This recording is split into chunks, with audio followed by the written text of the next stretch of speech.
I smiled the day my entire family watched me get humiliated, and no one realized it was the moment I stopped being powerless. At my billionaire grandfather's will reading, they all sat there, perfect posture, fake grief, greedy eyes. One by one, their names were called, millions of dollars handed out like rewards.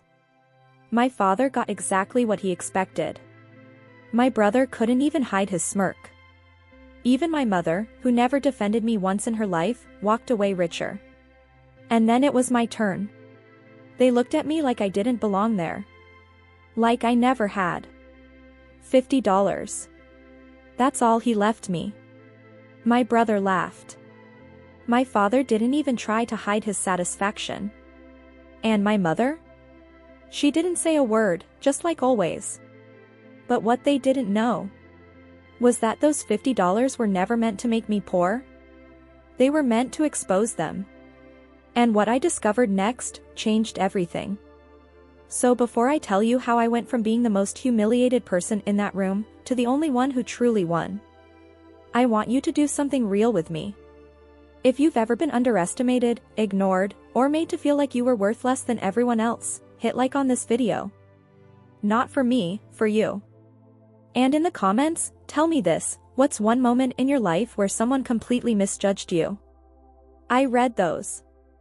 Every single one. And if stories like this were real power, quiet revenge, and truth being revealed, pull you in, subscribe to the channel. Because this isn't just a story. It's a warning. Now let me show you how $50 turned into something no one saw coming. I learned early that silence could protect me better than words ever could. In my family, attention wasn't something you received, it was something you fought for. My father filled every room with control, disguised as authority. My brother walked like life had already handed him everything. And my mother, she mastered the art of not getting involved, especially when it mattered most. So I stopped trying to be heard. I started watching. I noticed how approval only came when money was involved, how affection always had a condition attached, how being present didn't mean anyone actually cared. The quieter I became, the more I saw. Except with him. My grandfather. In his study, silence meant something different. It wasn't weakness, it was precision.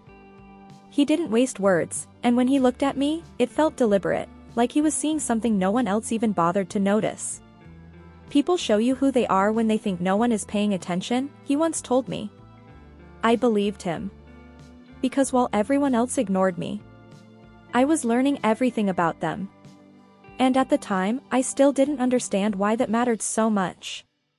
I didn't need anyone to explain my place in the family.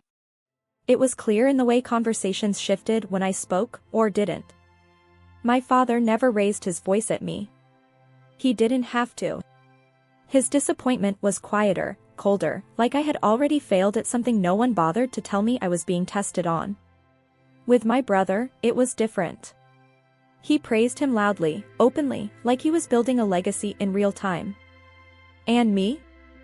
I was background. My brother treated me like a joke he didn't even need to finish telling. Every comment carried that same tone, amused, dismissive, certain that I would never matter. And my mother, she would hear it all, see it all, and choose silence every single time. That silence said everything. In this family, power wasn't hidden. It was displayed. Measured in money, influence, control. And I had none of it. At least, that's what they believed. Because while they were busy proving who mattered most, they never noticed who was paying attention. And that mistake would cost them more than they could imagine. The first time I realized how little I meant to them, it wasn't dramatic. It was subtle. Quiet. Almost forgettable. Which made it worse. We were having dinner, one of those rare nights where everyone sat at the same table, pretending to be a family. My grandfather had just been released from the hospital, and for a moment, I thought maybe things would feel different. They didn't. My father was already talking about numbers, investments, projections, what would happen when the time came. My brother leaned back, smiling like the future was already his.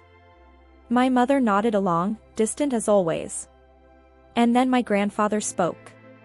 He asked me a simple question. How have you been? Before I could answer, my brother cut in, laughing, redirecting the conversation back to himself. No one corrected him. No one brought the attention back to me. Not even my grandfather. I remember sitting there, realizing something sharp and clear. I wasn't just overlooked. I was replaceable. Invisible by choice. And in that moment, something inside me shifted. Because if no one was going to hear me, then I would stop speaking altogether. And start preparing for something they would never see coming. The room smelled like polished wood and quiet greed. We all sat there, dressed in black, pretending grief had brought us together. But I could feel it, the tension, the anticipation. This wasn't about loss. It was about distribution. Control. Power. Money. One by one, names were called. My father first. Millions. Of course. My brother next. Even more. He didn't even try to hide his smile. My mother followed. Comfortable, secure, untouched by consequence. No one questioned anything. It all made sense to them. It matched the roles they believed they deserved. Then, my name. A pause. A slight shift in the room. $50. At first, I thought I misheard. But then I heard the laughter. My brother didn't even hold back. My father exhaled slowly, almost satisfied. My mother looked down, avoiding me completely. No one defended me. No one even looked surprised. And me? I didn't react. I just sat there, holding those $50, feeling every eye in the room decide exactly what I was worth. But something about it didn't feel right. Not unfair. Intentional. And that was the moment I realized. This wasn't over. It had just begun. The humiliation didn't end in that room. It followed me out, into the hallway, into the silence, into the way people avoided my eyes like embarrassment could be contagious. I heard them. My brother joking about how I could finally afford coffee. My father saying, in that low controlled tone, that it was a lesson I probably needed. My mother, saying nothing, as always. That hurt more than anything. Because it confirmed something I had tried not to admit for years. I didn't just lose money that day. I lost whatever illusion I had left of being part of that family. To them, I wasn't overlooked. I was correctly valued. And somehow, that realization didn't break me the way they expected.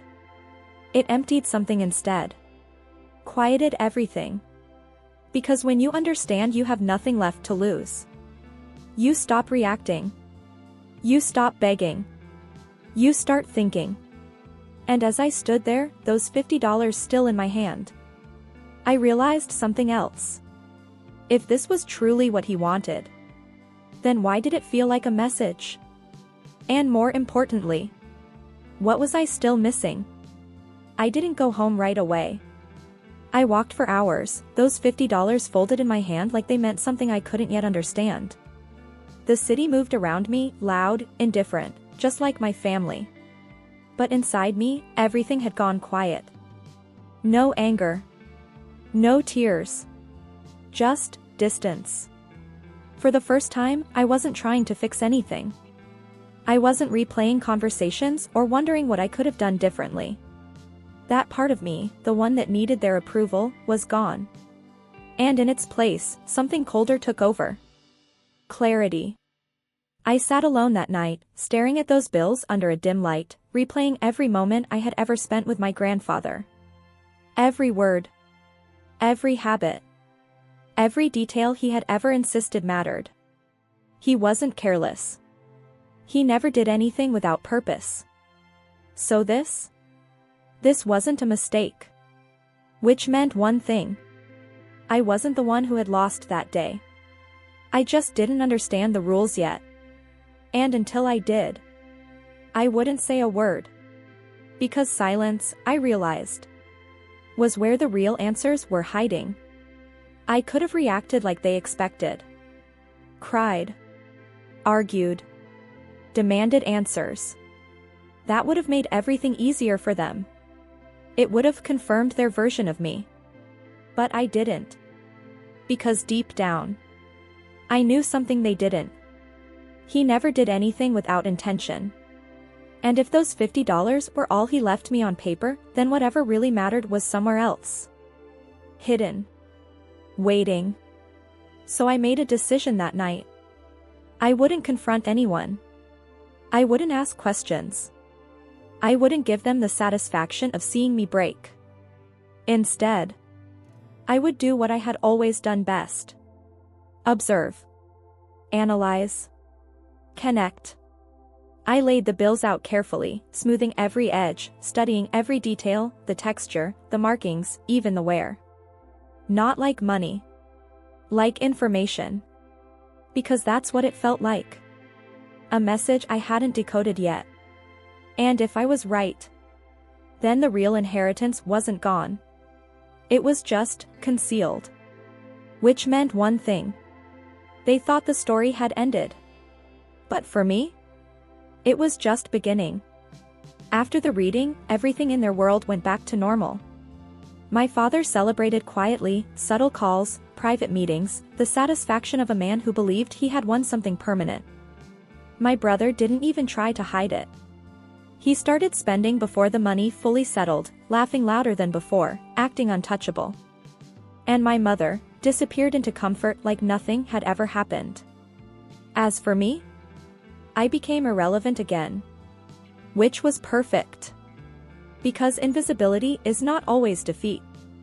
Sometimes it's protection. They stopped watching me closely after that day. They assumed I was broken, embarrassed, too small to matter. I let them believe it. I answered less. I moved slower.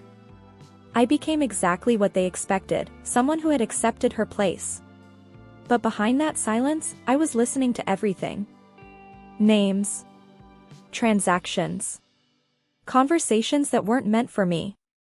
And most importantly, I was remembering every detail my grandfather ever made me notice. Because somewhere in all of this, there was a pattern. And I was getting closer to it. Even if they thought they had already won. I started with the only thing I had left. Those $50. Most people would have thrown them away out of shame. But I didn't. I kept them in a small envelope, hidden, like something dangerous. And I studied them. At first, nothing. Just ordinary bills. Faded ink. Fold marks. The kind of thing no one questions. But I kept going back to what my grandfather used to say. Nothing is random. People just stop looking too early. So I looked closer. Under different light. Different angles. Even tracing the edges with my fingers until they went numb. That's when I saw it. Barely visible markings. Not damage. Not coincidence. Intentional. My breathing slowed. Because this wasn't money. It was a signal. And if I was right, it wasn't meant to be understood quickly. It was meant to be missed. By everyone except one person. Me. And suddenly, the silence around me didn't feel empty anymore. It felt like direction. Like something was waiting for me to take the next step. Or walk away forever without ever knowing what I had been given. I didn't tell anyone. Not my father. Not my brother. Not even my mother would have understood, even if I tried. They were still too busy enjoying what they believed was the final outcome. So I acted alone. I took the envelope with the $50 and went to the bank my grandfather used for decades. I didn't ask questions at the counter. I simply asked to verify something connected to his accounts. The employee hesitated at first. Then something shifted when she saw the markings I pointed out. She asked me to wait. That's when I felt it, the first real crack in their certainty. Minutes turned into silence. Then she returned, her expression changed. More careful. More respectful. She said my grandfather had left behind something unusual. Not listed in the will. Not visible in any standard record. A sealed instruction tied to those bills. A private asset structure.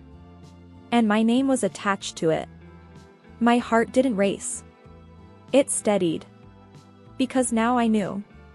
Those $50 weren't a joke. They were a key. And someone had just opened a door that my family didn't even know existed. The bank didn't explain everything at once. They never do when something isn't meant to be public. Instead, I was led into a private office where silence felt heavier than before. The same employee from earlier placed a sealed file in front of me, old, carefully preserved, marked with my grandfather's initials. My hand stayed still. Inside, there was no dramatic confession. No long explanation. Just instructions. And a code. Tied directly to the serial patterns I had found on the $50 bills. My grandfather had built something layered, too precise to be accidental. Accounts, trusts, protections, all separated from the official will. Invisible unless you knew exactly where to look. And I did. But there was a condition. Access required verification from only one beneficiary. Me. No father. No brother. No family approval. Just me. For the first time, I understood why I had been excluded. It wasn't punishment. It was isolation by design. Because now I had something they didn't even know existed. And if they found out too soon, everything could collapse before I was ready. I could feel it shifting. The moment I left the bank, nothing around me looked the same anymore. The streets were still the same, the noise, the people, but I wasn't inside their version of reality anymore. I was inside his. And it came with weight. That night, I didn't sleep. I stared at the sealed file details replaying in my mind, trying to understand how deep it went, and how easily it could all disappear if I made one wrong move. Because there was a catch I hadn't told anyone. Accessing what he left meant taking full legal responsibility. No shared control. No family oversight. Just me, and consequences. If I stepped forward now, I would no longer be invisible. I would become a target. And I knew exactly who would aim first. So I did the only thing I could. I paused. Not out of fear. Out of precision. Because my grandfather didn't build something like this for someone impulsive. He built it for someone patient enough to survive the moment everything changed. And I wasn't going to waste it, just because they finally decided to look at me. I waited until everything was in place. Every document verified. Every instruction followed. Every step confirmed twice by the bank's legal division. They didn't ask questions anymore, they just followed the structure my grandfather had already built. And that was the point. When I finally signed, something clicked into motion that I couldn't reverse. Accounts unlocked. Hidden holdings activated. Legal protections sealed. $32 million. Not in theory. Not in possibility. Real. But I still didn't move publicly. Because I knew them. And I knew what would happen the moment they sensed even a fraction of this. So I stayed quiet. Until the reaction came exactly as expected. My father called first, too calm, too controlled. My brother followed, less patient, already demanding answers. My mother finally spoke like I owed her something. They weren't confused. They were angry. Not because I existed. But because I had value now.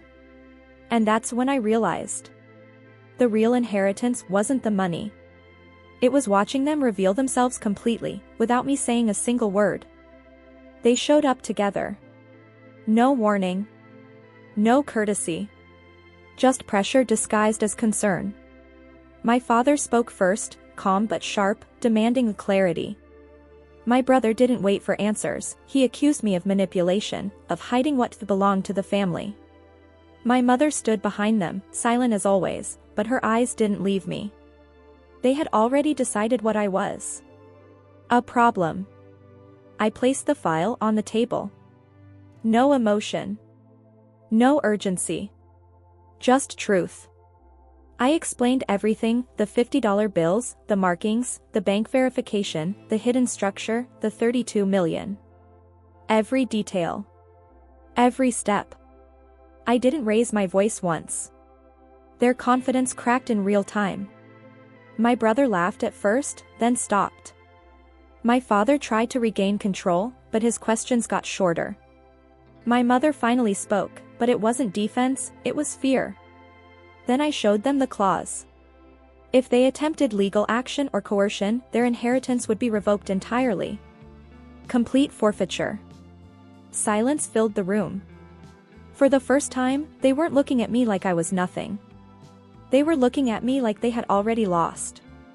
No one said anything after that. Not my father.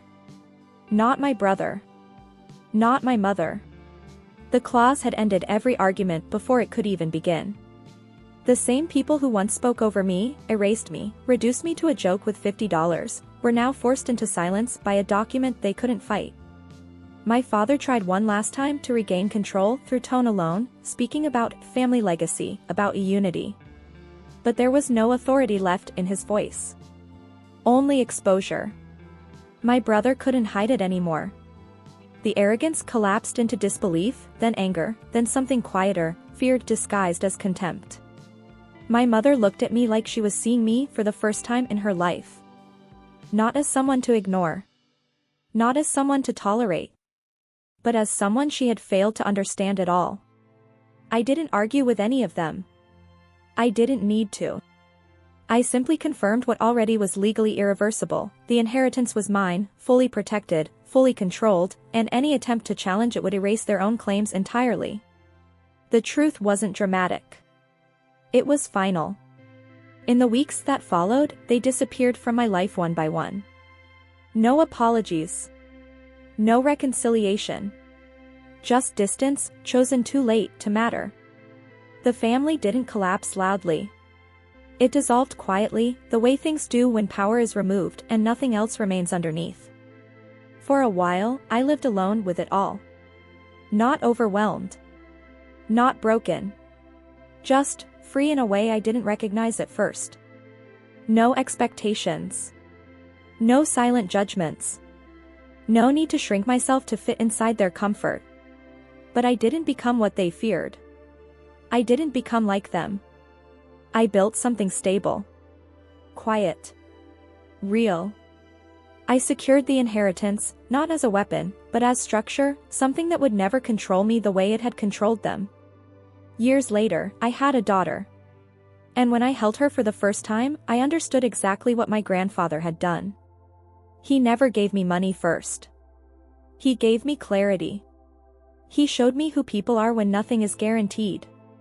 He stripped away illusion so I would never mistake attention for love again. The real inheritance wasn't the 32 million. It was the ability to see clearly and choose differently. My daughter will never learn her worth from people who benefit from her silence. She will never have to earn belonging in a place where she already deserves it. Because I broke the cycle before it could pass through me again. And when I think back to that day, the reading, the laughter, the $50 humiliation, I don't feel anger anymore. I understand it. It was never the end. It was the beginning of everything I was meant to become. And if there's one truth I carry with me now, it's this. Sometimes, the smallest inheritance is the one that changes everything. If this story stayed with you, take a second to like the video so more people who've ever been underestimated can find it too. Subscribe if you want more stories about quiet strength, hidden truth, and revenge that doesn't need noise to be powerful. And I want to hear from you in the comments. What would you have done in her place when everything was taken from you and no one believed you mattered?